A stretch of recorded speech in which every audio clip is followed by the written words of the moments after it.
Hey, assalamu alaikum guys. Hope you all are doing well. I am also fine, alhamdulillah. As I'm from medical field, so I just create this channel to discuss some important topics with you and some important knowledge with you guys.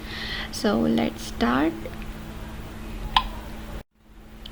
Okay, today's our topic is cell. मैंने cell ये topic इसलिए decide किया because मैं ये समझती हूँ कि अगर हम बहुत ही बेसिक से स्टार्ट करते हैं तो it's really beneficial for us because अगर हमें बेसिक से क्लियर नहीं होते हैं तो नेक्स्ट टॉपिक्स में भी हमें बहुत ज़्यादा डिफ़िकल्टी होती है. So we just have to clear our basic concepts and basic topics.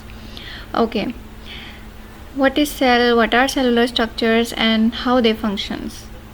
Cell की स्टडीज़ को हम कहते हैं cell biology. cells are the basic unit of life. They are the building blocks of the living organisms and all the living organisms are made up of cells. Cells are the smallest living units of all the living organisms. Cells are very small. Even हम अपनी naked eye से भी इनको नहीं देख सकते हैं. We just see cells through microscopic approach. All the cells come from pre-existing cells through the cell division. Cell divide करता है तो new cells formation होती है. Cell divide होता है, दो इसके तरीके होते हैं. First of all mitosis and secondly meiosis. Cell division भी हम नेक्स्ट फर्दर लेक्चर्स में डिटेल के साथ स्टडी करेंगे. यहाँ सिर्फ एक पॉइंट आपने याद रखना है कि cells come from pre existing cells. Cell divide होते हैं तो न्यू सेल्स फॉर्मेशन होती रहती है. Okay, this is just a review diagram. इससे आपको आइडिया हो जाएगा कि सेल का स्ट्रक्चर कैसा होता है, इसके कंपोनेंट्स क्या हैं, ऑर्गेनेल्स कौन कौन से हैं, जो कि हम one by one next discuss करेंगे. These are not organelles, but they are important to the structure of cells. Cell wall, cell membrane, cytoplasm and cytoskeleton. ये चारों organelles तो नहीं हैं, but they are really important in the formation of cells. They are really important to the structure of cells. They provide stability to the cells. They provide rigidity to the cells. Cells के लिए ये चारों components बहुत important होते हैं, but they are not considered organelles. इनको भी हम डिस्कस करेंगे line wise further. Okay, there is cell wall and cell membrane. इस डायग्राम में बेसिकली हम सबसे पहले देखते हैं कि सेल मेम्ब्रेन क्या है, सेल वॉल क्या है. Cell membrane is the outermost layer of the cells. जितने भी ऑर्गेनिजम्स होते हैं उनमें सेल मेम्ब्रेन आउटर मोस्ट होती है, लेकिन एक्सेप्शन यहाँ पे होती है. कुछ ऑर्गेनिज्म में आउटर मोस्ट सेल मेम्ब्रेन नहीं होती बल्कि सेल वॉल होती है. तो जिनमें सेल वॉल होती है वो भी हम देखेंगे ऑर्गेनिजम्स कौन से होते हैं, और जिनमें outermost layer cell wall है और मेम्ब्रेन है, मतलब बोथ हम इनको नेक्स्ट फर्दर स्लाइड्स में देखेंगे. Okay, now what is cell wall? Cell wall is the non-living strong component of the cell. It is present outside the plasma membrane.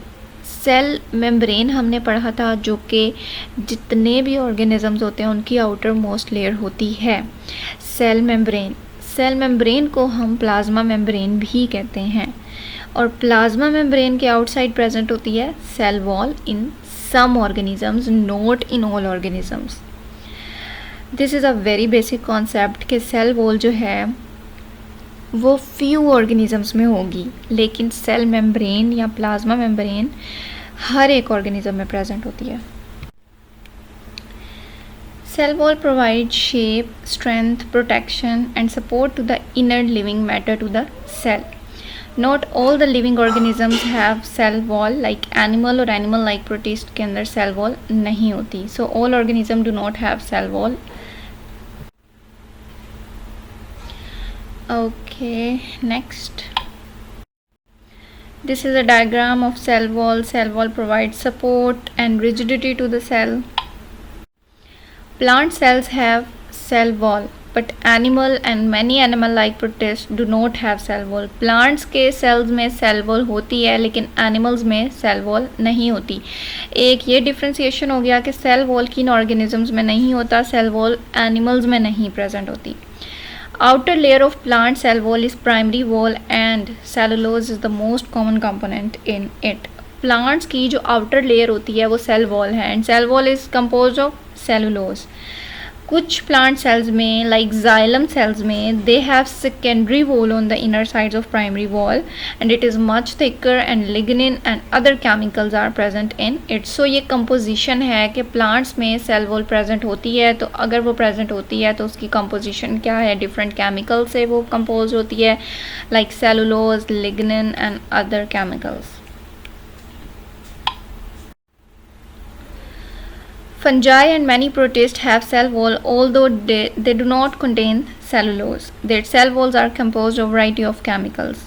Fungi में और protist वगैरह में इनमें cell walls होते हैं, although they do not contain cellulose. Cell wall of fungi is made up of chitin. Prokaryotes have cell wall composed of peptidoglycan, that is complex of amino acids and sugars. In eukaryotes, vertebrates don't have a cell wall, but plants do.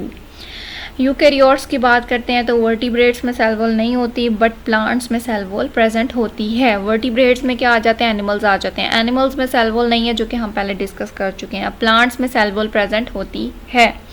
और cell wall जिन organisms में present होती है, it is made up of different chemicals. Some of made up of cellulose, some are made up of peptidoglycan, so there are exceptions.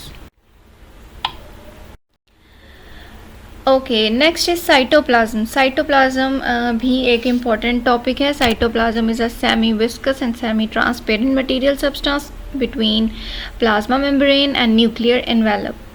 Plasma membrane is also called cell membrane, as we have discussed about that. So cytoplasmic semi viscous और semi transparent material होता है, जो कि nuclear envelope और plasma membrane के दरमियान में present होता है. सो इसमें क्या क्या कंपोनेंट्स होते हैं, इसमें वाटर होता है, ऑर्गेनिक मॉलिक्यूल्स होते हैं like proteins, carbs, lipids, inorganic salts होते हैं. And its function is to provide space for proper functioning of organelles, also act as a site for various biochemical reactions like glycolysis. बहुत से biochemical reactions जो हो रहे होते हैं वो साइटोप्लाज्म में हो रहे होते हैं, like glycolysis जैसे कि breakdown of glucose in cellular respiration. So glycolysis भी हम डिस्कस करेंगे नेक्स्ट फर्दर अपने लेक्चर्स में. तो साइटोप्लाज्म के मेजर कुछ फंक्शंस हैं. साइटोप्लाज्म की लोकेशन है between plasma membrane and between nuclear envelope. Okay, so ये एक रफ सी डायग्रामेटिक व्यू मैंने ड्रॉ किया है. It's about okay, there are two cells, और इन दोनों सेल्स के दरमियान ऐसी कौन सी चीज़ है जो सेल्स को जोड़ के रखती है. तो हम इस चीज़ में क्या कहते हैं कि सेल और सेल के दरमियान में एक साइटोप्लाज्म होता है. Cytoplasm is the material that is used to connect two cells. अब हमारी बॉडी सेल से बनी हुई है, सेल्स से मिल के बनी हुई है, तो सेल्स आपस में कनेक्टेड भी हैं किसी चीज़ से. तो सेल्स कनेक्टेड होते हैं साइटोप्लाज्म से.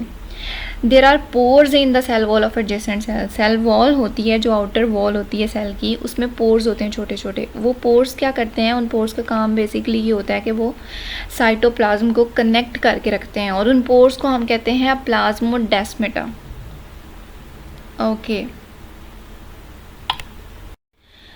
now what is cell membrane? Cell membrane, all the types of cells have a thin layer and elastic cell membrane covering the cytoplasm. जैसे हमने देखा था कि cell membrane all the types of cell organisms में present है, लेकिन cell wall जो है वो exception होती है, किसी किसी में present होती है, किसी में present नहीं होती है. Cell wall is present in all the organisms. Cell membrane is present in all the organisms. Cell membrane function as a semi-permeable barriers, allowing a very few molecules across it while fencing the majority of chemicals inside the cells. In this way, cell membrane maintains the internal composition of the cell.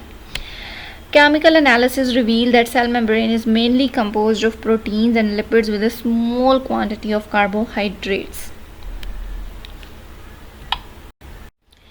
When you talk about the membranes of cell, you call them as cell membrane, and when you talk about only the outer membrane of cell, you call it as plasma membrane. In short, cell membrane is also called as plasma membrane.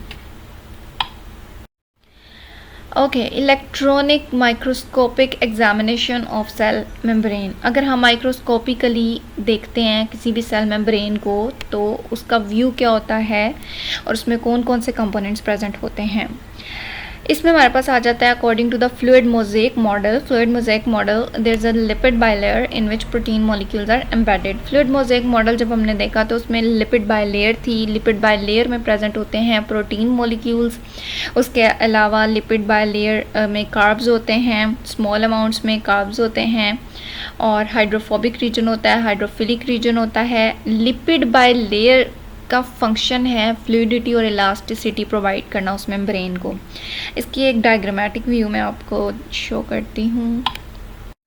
This is a plasma membrane and fluid mosaic model, जिसमें दो हमारे पास layers होती हैं जिसको हम lipid by layer कहते हैं। उसके अलावा हाइड्रोफोबिक रीजन होता है, जो उसकी टेल होती है वो हाइड्रोफोबिक होती है, और जो लिपिड बाई लेयर का आउटर साइड है ये हाइड्रोफिलिक होता है। ओके, इसमें वाटर प्रेजेंट होता है, इसमें लिपिड्स होते हैं, कार्बोहाइड्रेट्स होते हैं, प्रोटीन्स प्रेजेंट होती हैं। This is a fluid mosaic model. Okay guys, for more informative videos, like, subscribe, comment and share my channel. ये हमारा पार्ट 1 था related to cell biology. We will discuss in more detail in our next lectures. Thank you so much.